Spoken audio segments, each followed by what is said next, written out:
Anthony, great to see you. How are you today? Zup! Zup! I'm Anthony. Welcome to No Vacancy Live. That's my friend Glenn. You're watching the #1 show in hospitality.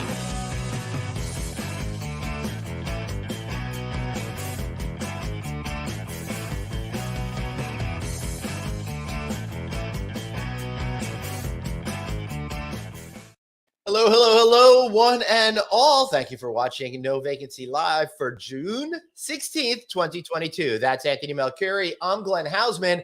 Anthony, so great to see you today. I'm dreaming about going on vacation.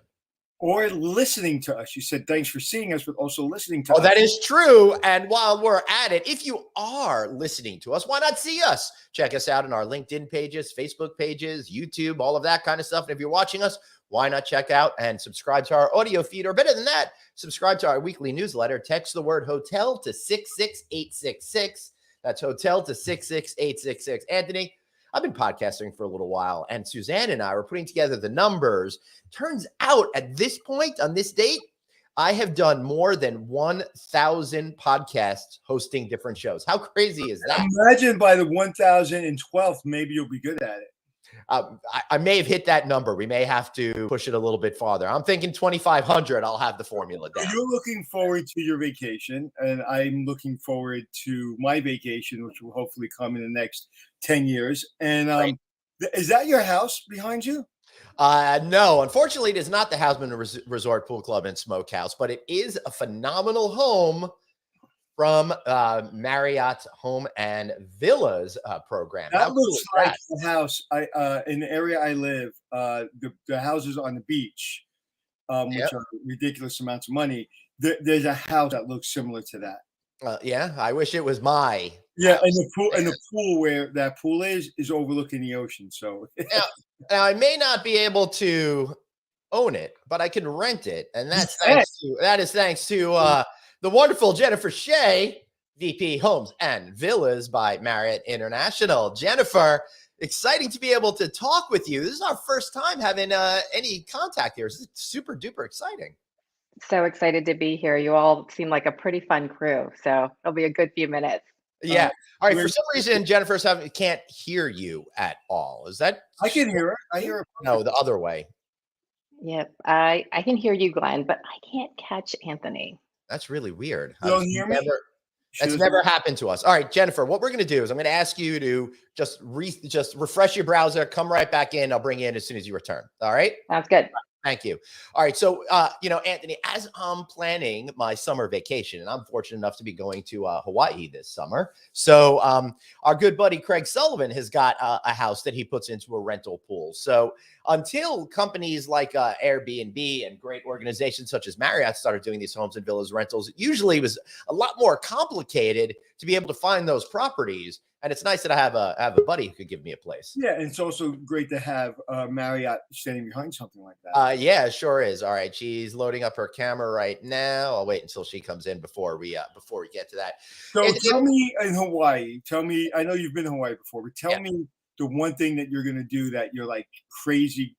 Can't wait to do it. All right. A couple of things that we're going to be doing. I have not yet booked, but the one thing that we did book, and I booked it last night, was a great day-long trip to the volcanoes and black sand beaches, a dinner, dinner at a national park, and then another trip back to the volcanoes at night so you can see it at night. That is something I've never seen at night, so I'm really excited to see all of the glows and stuff like that. That's fantastic. I remember when I was doing a show, Extreme Hotels, 5-Star Secrets from Four Seasons Maui. They brought in a helicopter that Michael Jordan had just rented the year before or the week before, and flew us with this unbelievable jet-looking helicopter over to Kona. We had a cup of coffee, literally picked the beans, pressed the bean, had a cup of coffee, and flew back on our helicopter. So if you got an extra couple $100,000, you have to do that. Yeah, I'm going to get right on that. I got it for free. It was like, I was just like, this is different level stuff, man. I will tell you, it's one of the benefits of doing a television show. Yeah. Sure. What's amazing is when you're doing it, though, Yeah. And when you're living that lifestyle, when I was doing 5-Star Secrets, you're living the lifestyle of Michael Jordan, right? What he's able to get. Yep. And you get real used to it real quick. And it doesn't feel unattainable, and it doesn't feel special after a while, because we did so many of them that you're just like, yeah, that's a life. I'm a baller. Right. Even though I'm not. Yep. I can see how people just get used to that lifestyle. So yeah. All right. So Jennifer's still having some connectivity issues. So let me ask you this, Anthony. How do you not get consumed with that? And I've seen so many celebrities and stuff like that completely change from the time they're discovered till they're on air. I had a colonel that saved my life, and he saved my life by saying these words to me: "Hero today, zero tomorrow. 1,000 attaboys can be wiped away with one shit." Mm-hmm. So those moments were like that saved me. And plus, when I got on TV, and the notoriety that I got when I was in my 40s. If I was 20, it may have been a problem. But when I got in my 40s, I've seen so many people crash and burn, and so many people let their egos. Listen, I have a healthy ego, but I know everything could be wiped away in a moment. So it's very easy for me.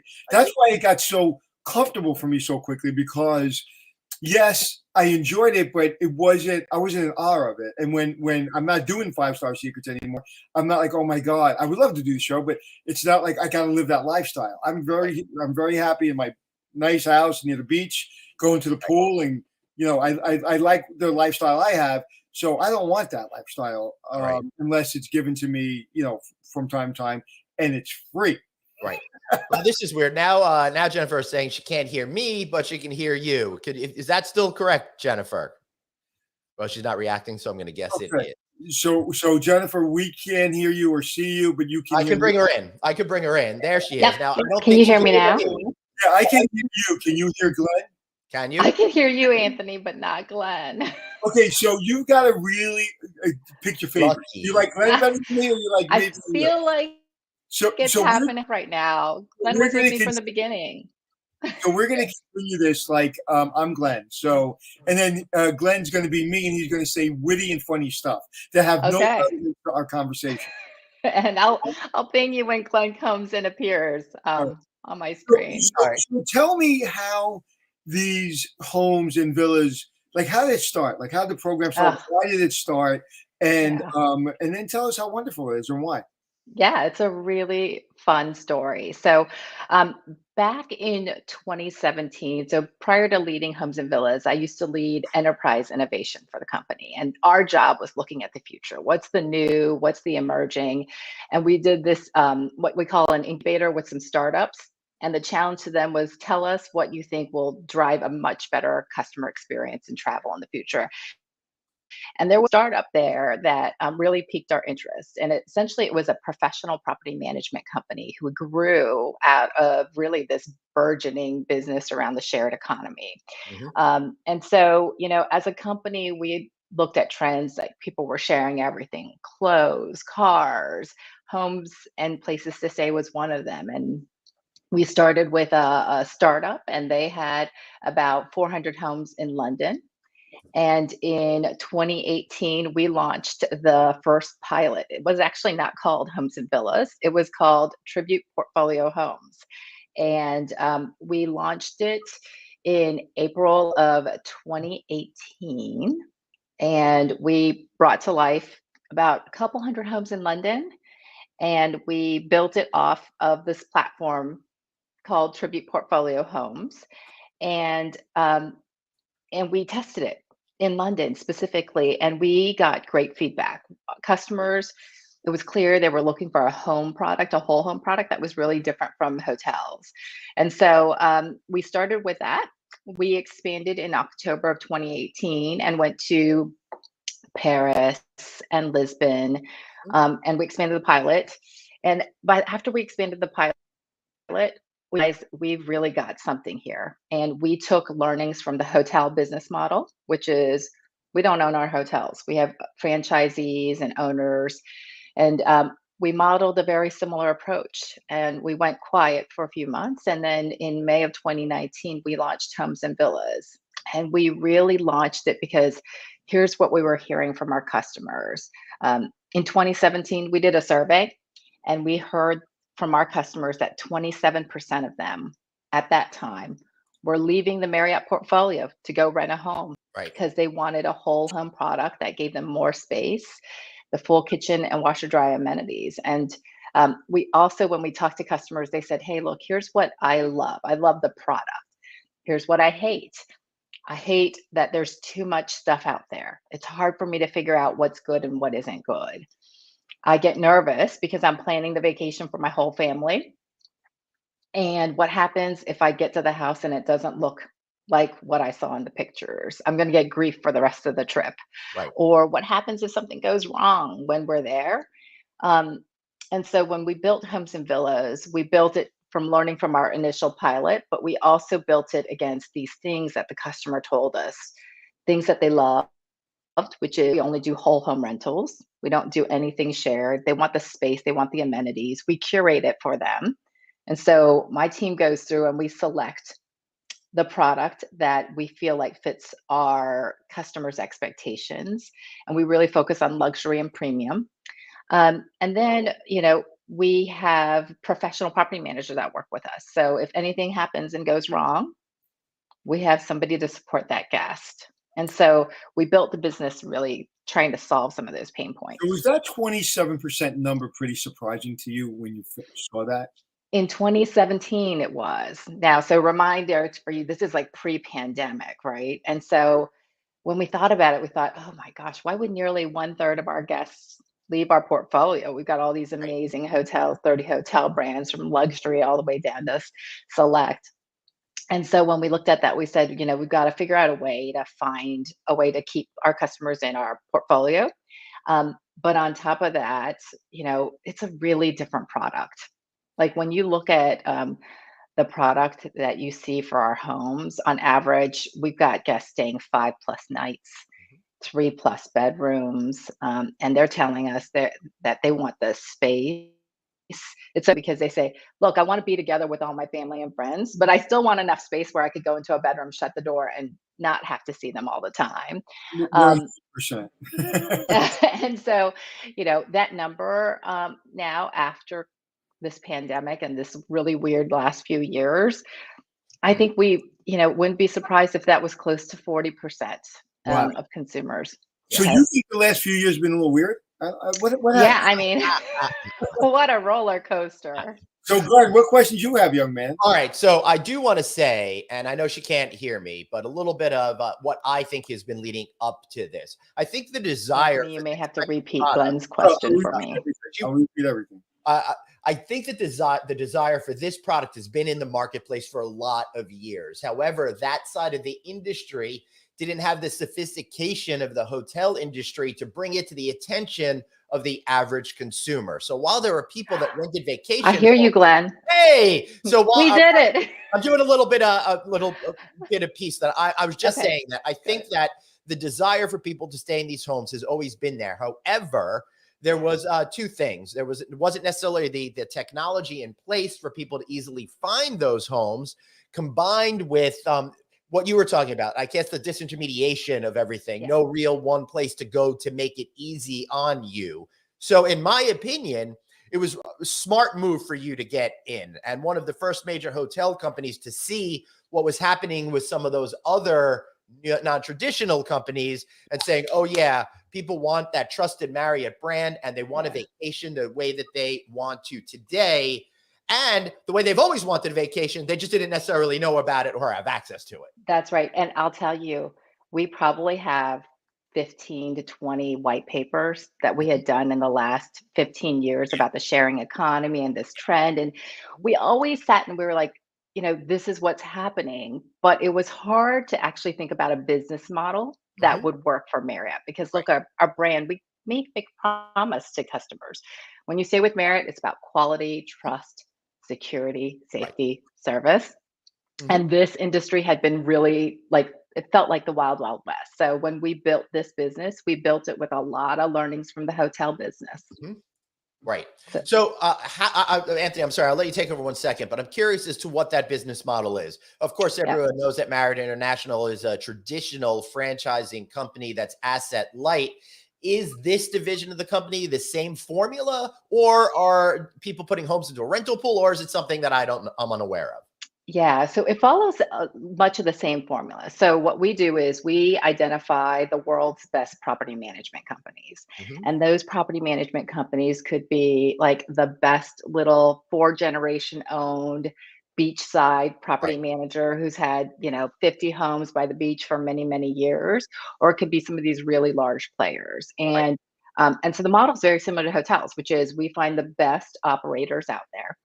We do a lot of due diligence and homework to make sure they know how to provide service. They're financially stable. So when a customer books today, that home's going to be available in a year or two, right? Mhm. And that they treat our data well. We do all this type of rigor, a light version of kind of what we do with our hotels, right? We take that learning and then we say, okay, we know you're a good operator. You'll take care of our guests well. And then we give them standards, just like we do with the hotels. Here's what your homes need to look like.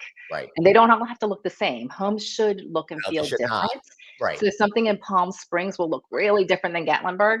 I hope Um, so. but what we do tell them is like, this is what clean means. And this is how soon you have to respond to a guest when a guest calls you. And so it's that similar model that we bring forward into this business, which is it's all professionally managed, professionally cleaned. It's got standards, and we know as a business and a company we can help support the guest. Right. Yeah, that's a good thing because here at my house, I do the cleaning and our service staff.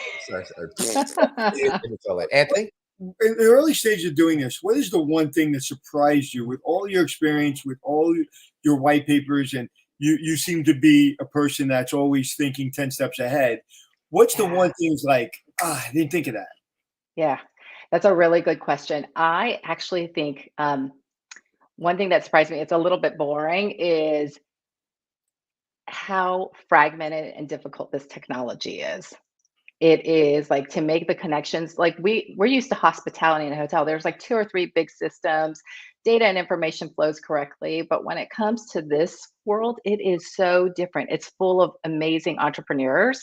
But these are people who build their own PMS system, figure out how to make the connections. Right.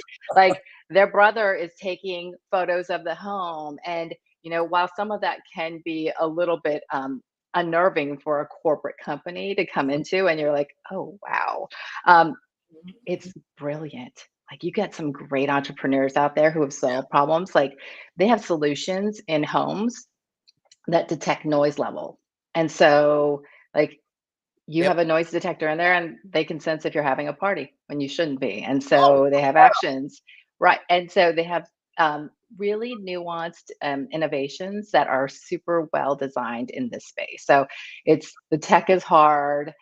The fact that it's entrepreneurially driven, Right. it's great, but it's also a bit of a drawback. Well, how do you get them to interface with your systems?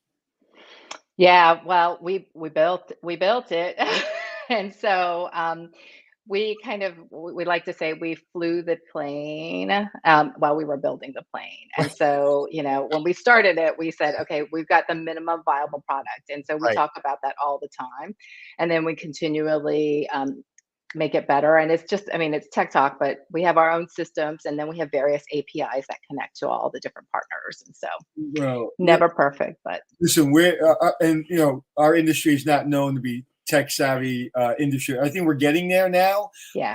But there's one brand, it's not your brand, that every time I ran a hotel for an owner for this brand, they're like the PMS system, the reservation system, we're changing it. And it's our reservation system's changing, I promise.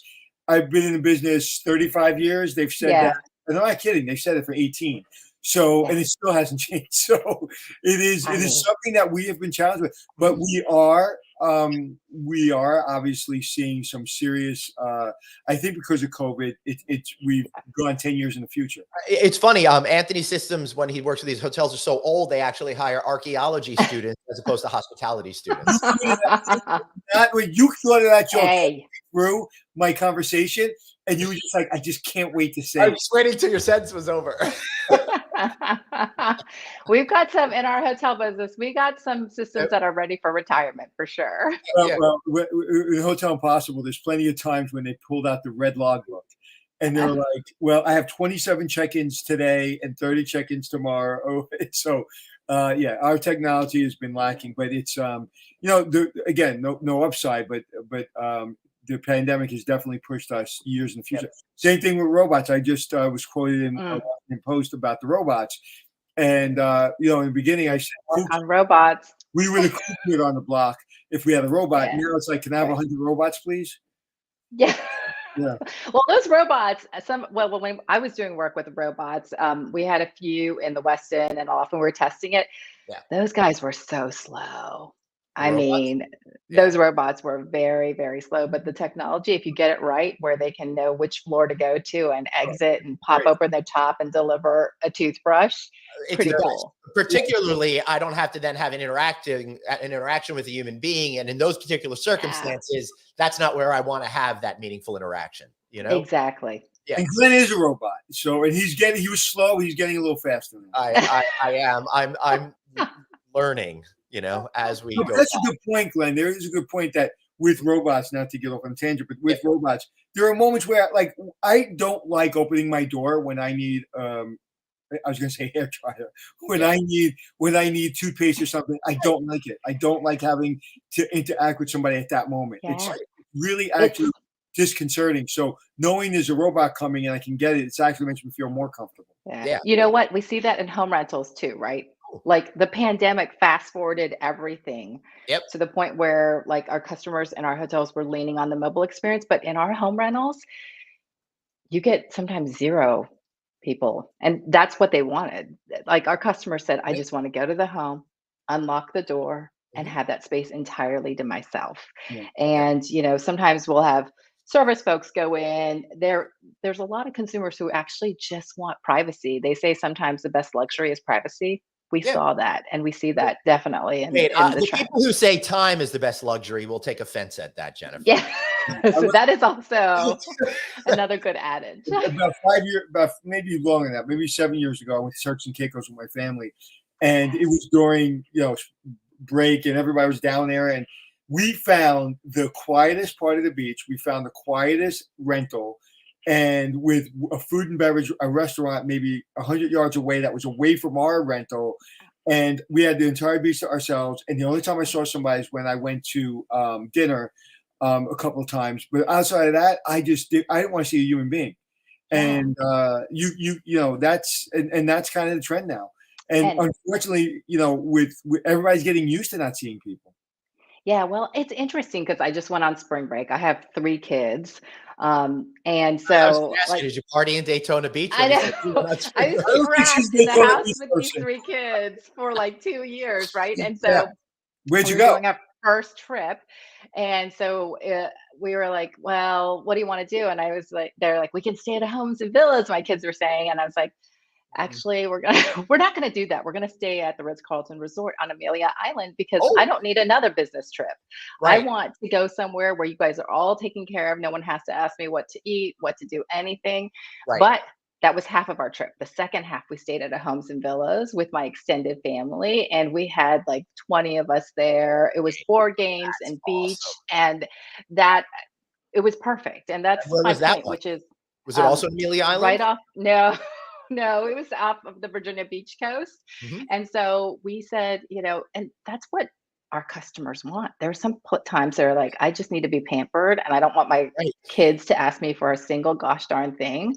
And then there are other times where you're like, this trip purpose is actually perfect for our home. We all just want to spend time together, make dinner together, do puzzles, go on the beach. And for us at Marriott, it's about how do we make that Bonvoy program more powerful so customers can stay with us. The classic story is the road warriors, people who are out there staying, multiple days at our hotels during the week for business, and they've got this big stash of points. And now they can spend those points on their family. On these lake houses or ski chalets. And the last thing they want to do is go to another hotel. But the most important question I have for you is when you said that I don't want to give my children, have them ask me for a gosh darn thing. When you say don't ask me for a gosh darn thing, do you really say gosh darn thing? Or do you say no? Do you mean my inside voice? Because my inside voice is a Hey, whole listen, different thing than my outside voice. my twins are 22, my baby's 19, so I don't say gosh darn. I say something, but it's not gosh darn. That's No, hysterical. for sure. I Yeah, mean, like, but great. Isn't it like, didn't you feel like it's the first time you went on vacation? Like, it because it's been so was. long, you've been so disconnected. It was blissful. Both were really amazing for two different reasons. At the Ritz-Carlton Amelia Island, it was just a charming, hotel, great service. The kids felt like they could go swim at night. I mean, it's fantastic. I also managed to get them to a Justin Bieber concert while Oh, we were down there. good Tried thing. to be a cool Between mom. him canceling all those COVID shows, post-COVID shows, and now canceling even more. You I know why know. he's I Really, canceling? got in there. yeah. You know why he's canceling them? But yeah, he's He's sick. sick. Yeah. Yeah, which is sad. Yeah. But yeah, no, it was really good. And then, when I asked them, what did you like better? Did you like kind of us being off on the a resort on our own or spending all that time with your cousins where you guys were like playing games and staying up late and doing all those things? And they were like, we like both for different reasons. And Right. that's what's happening with our guests. Our I job love is to it. I be love that there. you connected to the way that your kids are actually thinking and how that relates to, I think, the wider population. Interestingly enough, Anthony, I've just Googled it. They have 128 homes alone in the Hamptons. What kind of distribution do you have, Jennifer? 128. Wow. Homes in the Hamptons. Yes, Yeah. that was a big one for us. On our distribution, let me give you some good stats. Yeah. We launched in 2019 with 2,000 homes in 100 destinations. Yep. We are now over 60,000 homes globally. We Oh, just announced we entered in Australia and New Zealand. We are, what's so interesting is we're putting homes in places where you can't put a hotel, whether there are regulatory reasons, whether the destination doesn't support the economics of a hotel because it's so seasonal. And so by doing that, we're expanding the destinations that our Bonvoy customers can go to and still stay within our portfolio. And so we have been focused on grow, Yep. and still staying in the premium and luxury category. It's still like the number one thing we hear from our customers is, I really want to go to this place Yep. off the Jersey Shore, but you don't have enough homes for me in this very specific part of the beach. And so, we're continuing, like we've just grown more in Cape Cod. We're in Killington, Vermont now, where, it's a huge ski destination. Yep. St. Bart's, we're in lots of places that hopefully will continue to grow.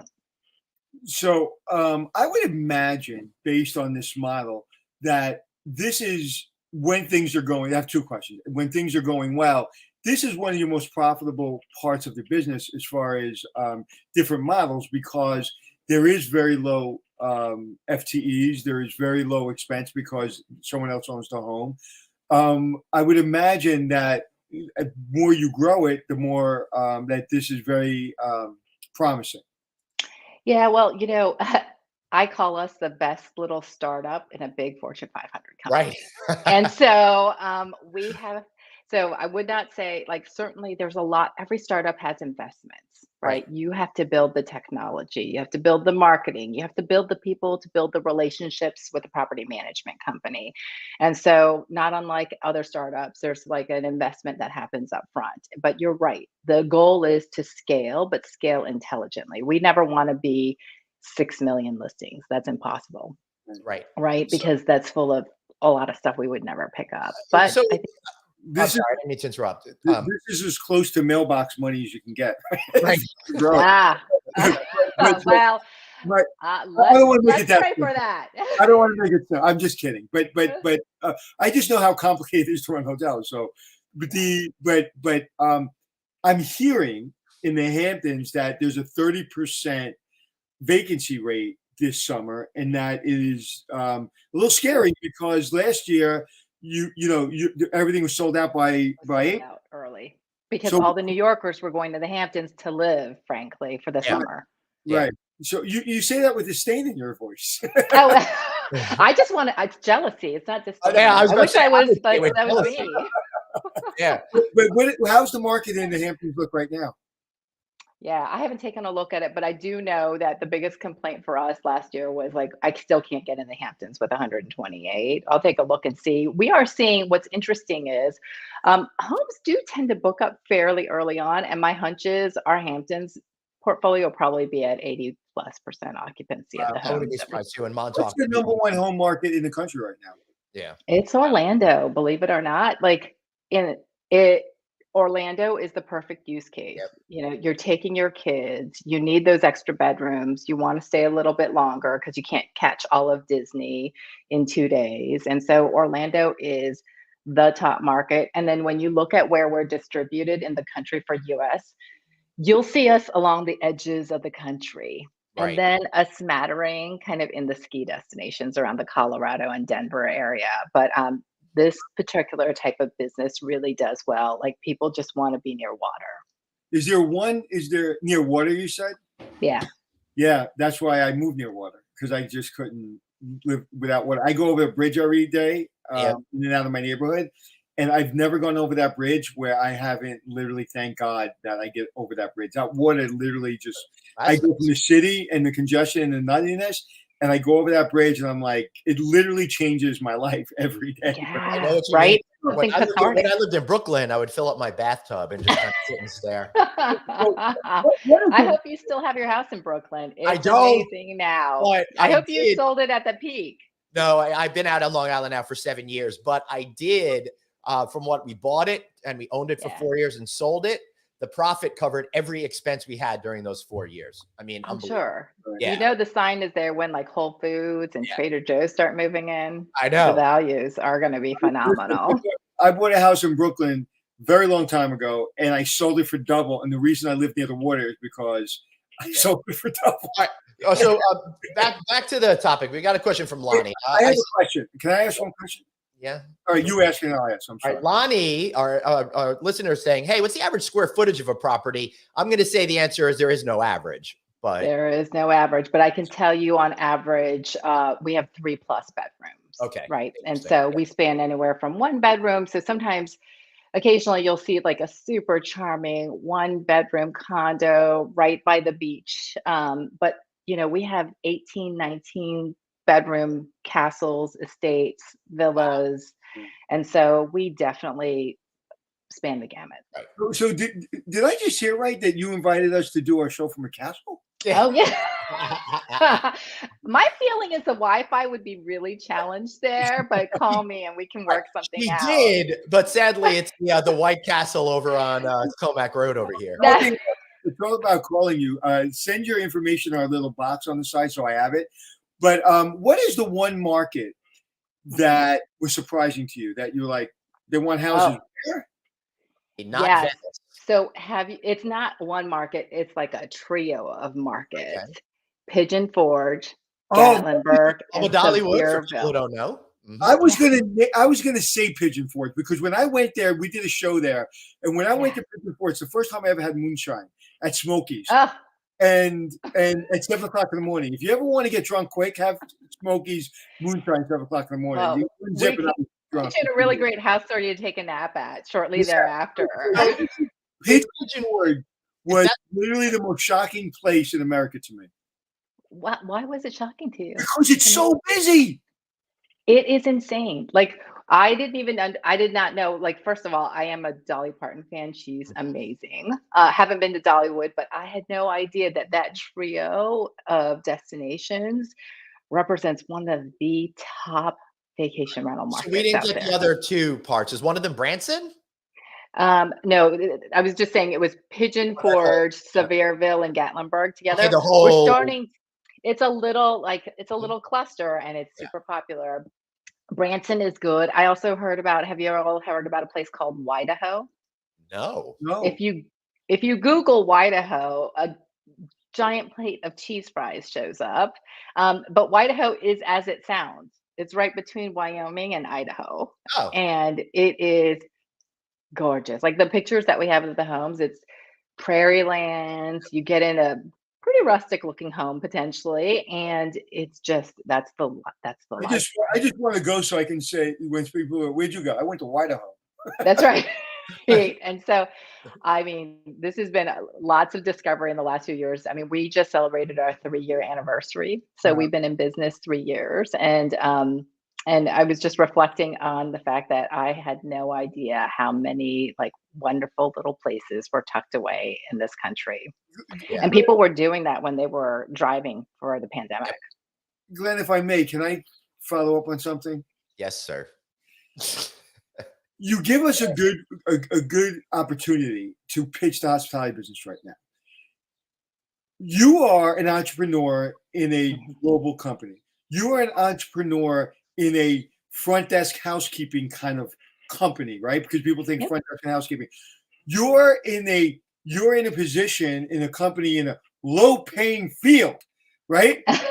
And everybody I know that's been in this business for a long time drive nice cars and live in nice homes. And my point being is, if you start and you really love this business, is there any limit to what you can do? I mean, no, it's the customer, right? That's going to tell us. It's Right. what people are going to choose and how they choose to travel. And my job is to make sure we bring the amazing housekeeping and front desk, right, from our hotel part of the business into this business because But that's I'm what's saying missing in this industry. from your career, you went. Yeah. What was the first job in the hospitality business? That first job at Marriott, First job, yeah. Well, you've been I in went in. strategy and innovation for like Yeah, it 10 was a years, right? strategy and innovation at that time. You know what they called the team? Creative operations. But what was And your first hospitality job it back in? was it's back at Marriott. I started about 12 or 13 years ago. And so I've never worked fully on property. I've had my share of tough jobs all the way from retail to, assistant. But for sure in hospitality, I went into Marriott because I love studying people. I used to work at Target Corporation, and Mhm. my job there was to watch people and study them to see what they buy and why they chose the cereal on the top shelf versus the middle shelf. And so I took all of that and brought it over to Marriott to say, okay, what's the future? Should we be looking at robots, virtual reality, voice control, sharing economy, and all that stuff started building into this business. And I love it. I mean, I spent, quite a few years within the operations team, like kind of getting schooled a little bit, right, Right. on the fundamentals of how you run and how I know the backbone of every good hotel is housekeeping. And I Yep. know you can't overload the front desk, right? And so all those lessons learned helped bring it forward into this business. And I've got a great team. Well, with your great career and with everything you've done, I'd Yeah. imagine you probably didn't even realize that your skill Oh, set could be in the hospitality industry or the hotel business. Did you ever think no. the hotel business when you were in college? No, no, no, no, not at all. I was like, "Oh gosh, I'm gonna go study art history for forever."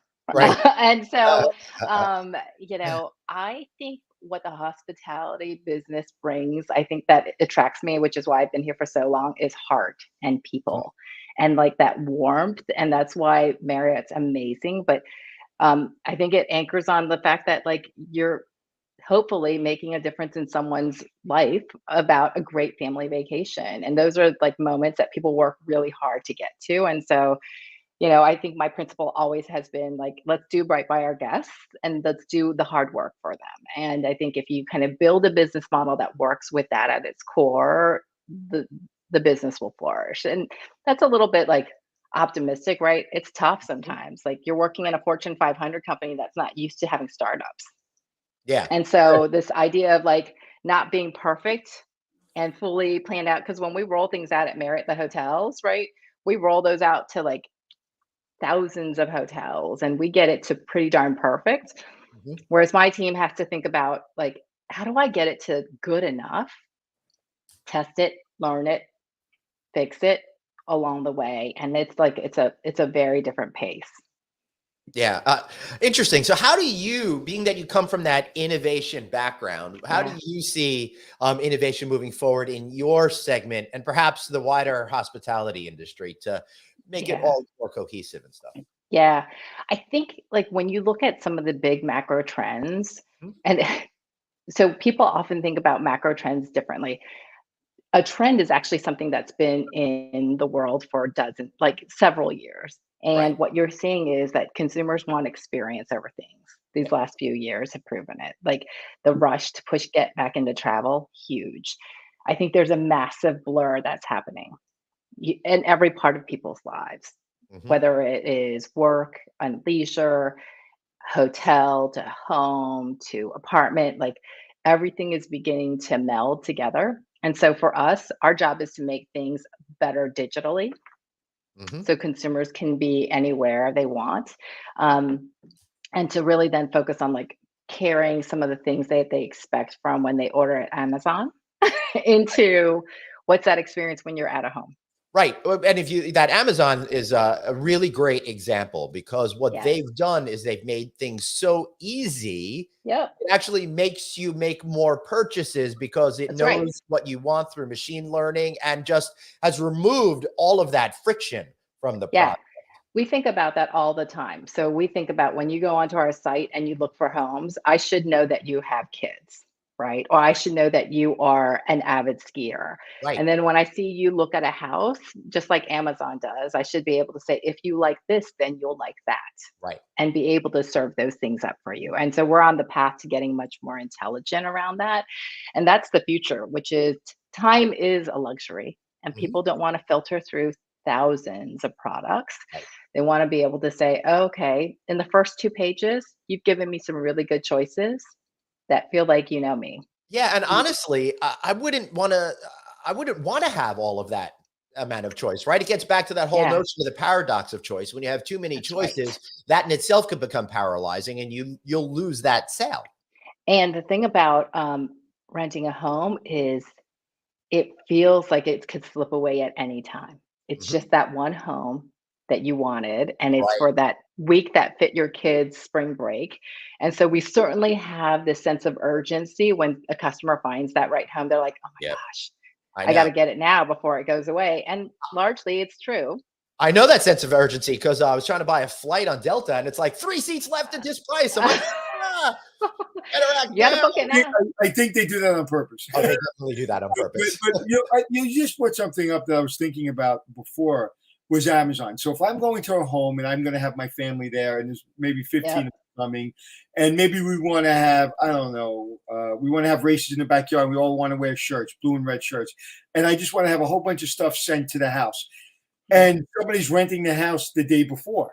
Like, Yeah. how do you coordinate that to make sure if it gets there the day before that you get to? I would imagine that you've run into those problems. Yeah, you do run into those problems. And so we would intervene and say, okay, Anthony, if you really need that, ship it to their head, like the company's office, and then they'll bring it to you, right? Because it's just too risky otherwise. But yeah, we are looking into partnerships. And so Marriott has a partnership with Uber. We're going to be launching an awesome promo for Uber Eats. Mhm. Grocery delivery is also on our, view. I mean, for some of our luxury products, we do fridge fills. And so when you get Nice. there, like the fridge already has water and snacks for you after a long day of travel. And so we've Nice. got lots of different cool executions around that. So if you had to narrow down the next 3 to 5 years Yeah. from a technology standpoint, and I'm worrying about my business standpoint, 3 to 5 years, I'm sure you have a 5, 10, 15-year program, but what are the 3 to 5 year top three that you worry about or you're focused on? That we're focused on. One is we got to get a better digital experience for us at Homes and Villas. As I think that there are players out there that make the digital experience incredibly seamless. I think, Mhm. frankly, airlines do a really good job, right?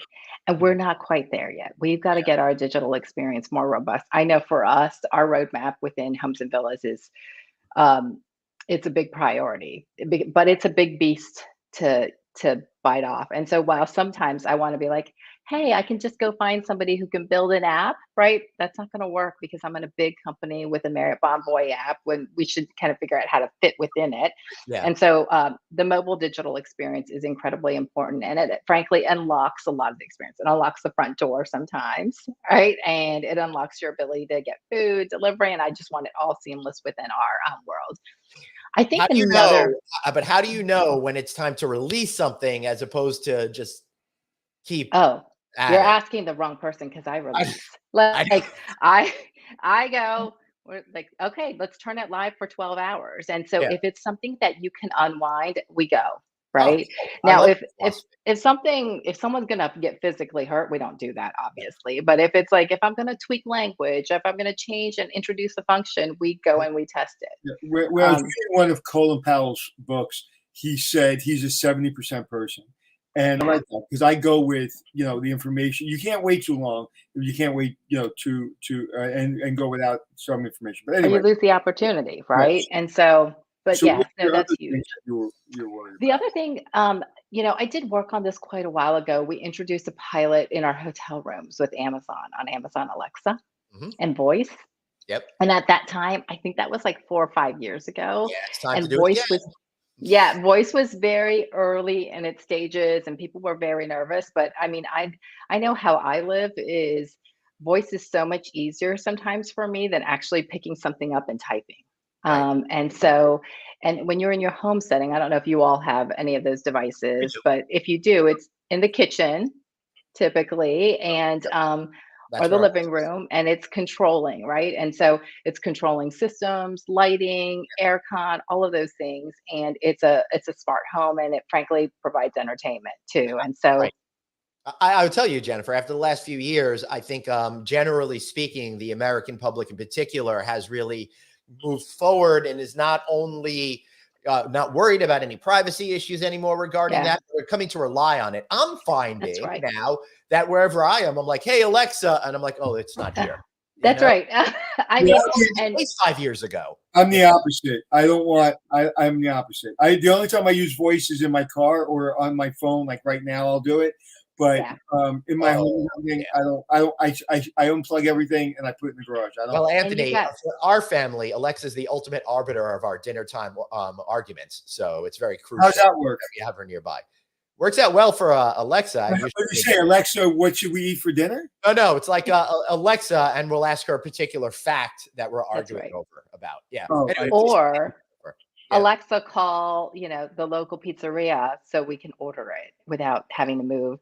And so I think that as an experience is much more seamless. And so I love being able to go into a home and Mhm. saying, Alexa, turn on, jazz or whatever. I don't yeah, listen I to like jazz. that. I listen to Justin Bieber, but I like being able to tell her that, right? And Yeah. it sets the ambiance. It goes back to our old hotel roots, right?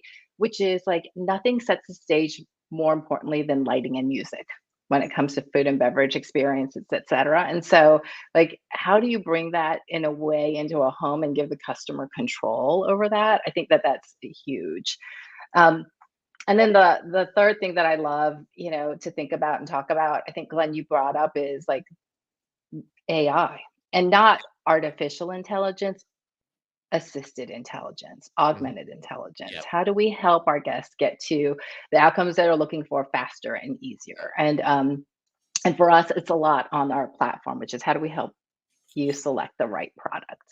Right. Yeah, it's really interesting that when internet first came up, we would have dial up, and if we waited a minute, be like, all right, it's a minute, we'll be Yeah. fine. Now, if literally, if it's not like you go to Google and it doesn't come up in 0.0 seconds, Correct. like the internet's down, everybody. Wait, Unplug it, replug it. how many families have worked together during COVID, school and work and all Yeah. kinds of stuff, and then literally as soon as the internet's up, everybody's in the hallway. What happened to the internet? Dad, what's the code? What's Oh going my God. on? So true. Right? My whole life just ended. And by the way, when you just said about Alexa is solving your problems because she knows the answer. In my house, I don't need Alexa because my youngest knows everything. So we just You don't challenge that youngest because oftentimes my kids will be like, "What's this?" And I'll be like, "Let's ask Google. no, Let's see what Google says." my youngest insists she knows everything, so we're good. Did you? I mean, my kids roll their eyes when I tried to explain to them that when I grew up, there was no internet Listen, and that we had encyclopedias. my daughter, who really kind of didn't grow up with the iPads, like that got introduced. Like she didn't get an iPhone until 8th grade and stuff. Yeah. So it's not like kids there. Like I saw a kid, literally a 2-year-old yesterday with an iPad. I know she was stupid because her mother said it's her friend, and she had an iPad. So my kids didn't grow up with that. So Yeah. you would think like my daughter said to me maybe a couple months ago, I was in the car, and she goes, "Well, you always had Google Maps and stuff." I said, "No, MapQuest, big for us, Paper map. without MapQuest." But when I was growing up, we'd go to the gas station, get a map, or ask the guy at the gas station, and then we'd send it the wrong way, and then you get pissed off, and then you would go get a map. Well, I had some Hagstroms in the trunk of my car always. But it's fascinating. It's absolutely fascinating. We all stop to think. Yeah. Think about where we were 100 years ago, and think about where we were 10 years ago. Again, Glenn's heard the story, but my friend David Malili came to me when I was working at the Lucerne Hotel 25 years ago and said, "Hey, I'm going to start a reservation system for boutique hotels." And I go, "What's a reservation system for boutique hotels?" He goes, "Online." I go, "What do you mean? People aren't going to use their credit cards online." Maybe it was 30 years ago. And so, and then all of a sudden, here we are, where it's, an inconvenience to get up and, open the lights or close the lights. Yeah. And P.S., people are not using cash anymore. There are whole countries for which cash is like irrelevant. I don't understand. It's all this. Listen, being an Italian, I don't understand the whole no cash thing. I tell my kids, you need $40 in your pocket at all times. I carry a couple hundred, but like I always have cash in my pocket. I have never once walked out of my house without money. I mean, I think this is part of, like, when we think about Homes and Villas as a startup, our job is also not only to look in the future and what the customer wants, is to figure out how to be agile, because that old saying, like, only those who can adapt are the ones who survive. Like, imagine the fact that, if you build your whole business on receiving cash and in 20 years it's going to be completely irrelevant. How do you deal with that? And change is happening at a much faster pace these days, which is why our job is always to say, hey, what's the future view? What's the 3 to 5, the 10, the 20 view? And sometimes you make bets that are wrong. Yeah. When we have advertising stuff, Glenn insists just to take Bitcoin. And I think that's what I don't know about that. That's not true. It's not Bitcoin. I want to be paid in German bearer bonds is what my rule is. You didn't think you would come on this show and laugh as much, did you? I mean, I had a sense. Charlotte, they gave me a heads up. These are pretty fun guys. All right. I'm sorry to disappoint you. That turns out we're not. But she was actually referring to us being a couple of mushrooms. Get it, fun guys. That was a dad joke. Yes. Well, I'm a dad. So 5 years from now, I guarantee you, there'll be mushrooms and things like that being delivered by Uber Eats. Yeah. Yeah, he's not talking about the type of mushrooms they deliver now, I'm sure. Depends on where you are. You could go to some other companies, which I won't mention here because you're with Marriott and we That's don't right. Some good reputation of your organization. Jennifer, but it was interesting because we had a company on that's not, Hilton, but it's a big company yesterday, Omni. And they're owned by one individual.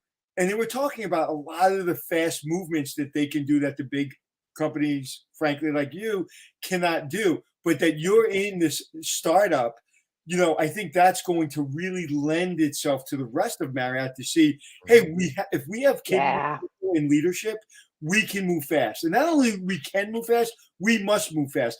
I remember seeing Mr. Marriott go from, creating the brand with Ian Schrager and then working with us at Nickelodeon and then coming with us at Nickelodeon. So one day he's literally in 1 week, he's in New York with Ian Schrager, one of the coolest people who's ever lived in the hospitality industry.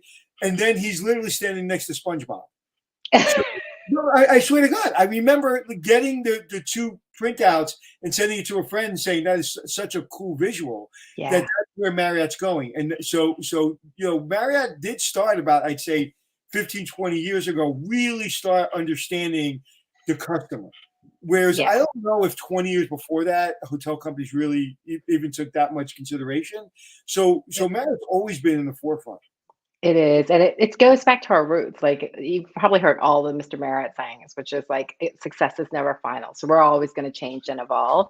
But just think about the power of having the ability to be agile, think like a startup, be customer focused with the power of our scale. Right. All right. We're the biggest hotel company. Now, before we wrap up, Jennifer, okay. What would you suggest to people, since you've been so focused on innovation for the majority of your career? How do we get into that innovation mindset in order to break free some of the ideas that we didn't even realize we might be shackled to? Yeah. So a couple of things. I'm a strong believer in customer-led design. You got to look at your customer. So if it's an owner, a franchisee, a guest, you got to focus on that. And I'm Mhm. also a big believer in looking at adjacent and non-relevant um, industries, Right. right? It's not infrequent that we do experiences and make the analogy, what does it feel like when you come out of prison? Right. And so we will go and we will think and get inspiration in when we do our work, I Right. don't just go to other hotels. Mhm. That's just more of the same because frankly, a lot of our operators and Right. franchisees operate across other brands.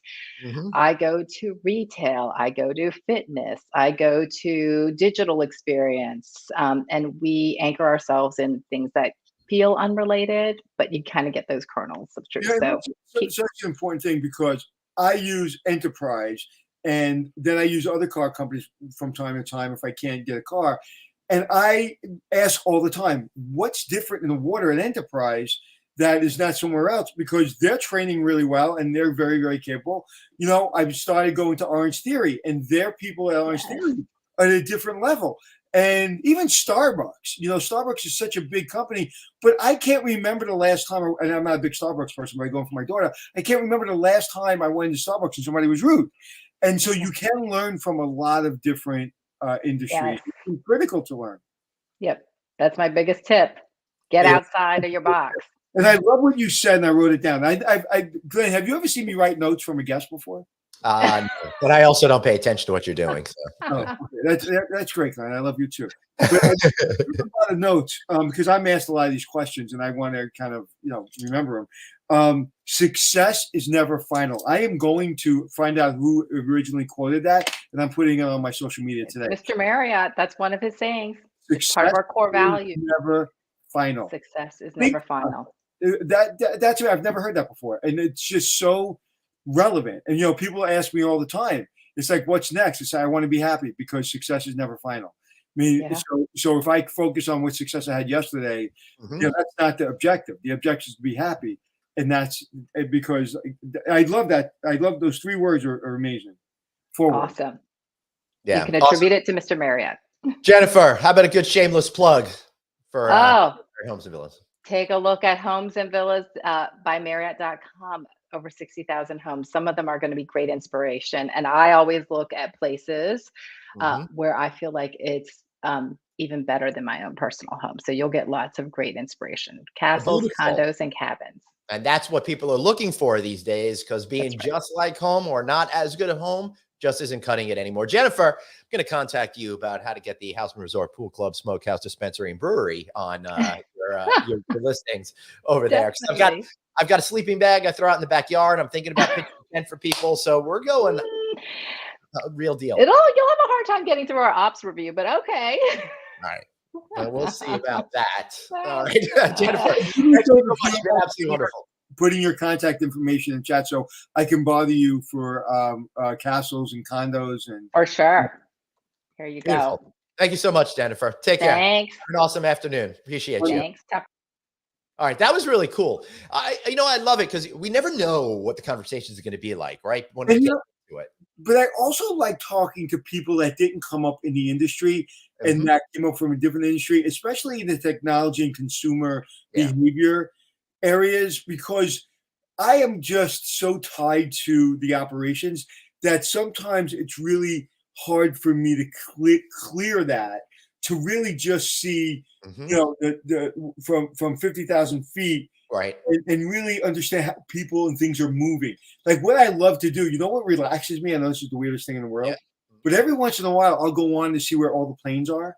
In the world, you can go on that map and see the 50,000 planes in the air, and I just watch who's going to Australia, whatever. And to me, that's like it takes you out of the steward, the flight attendant's nice. Is the captain, good? Is the airplane clean? It's like, what is the trend? Why is everybody going to Europe in like 9 o'clock in the morning? It's like, and I love that kind of knowledge. And she was absolutely wonderful. Wonderful. Absolutely wonderful. Yep. Awesome. All right, everybody. Speaking of something else that's wonderful, well, that of course is our audio feed if you're watching on video, and our video feed if you're watching on audio. For audio, find us on Apple Podcasts, iHeartRadio, Stitcher, wherever you get your shows. Well, we are there.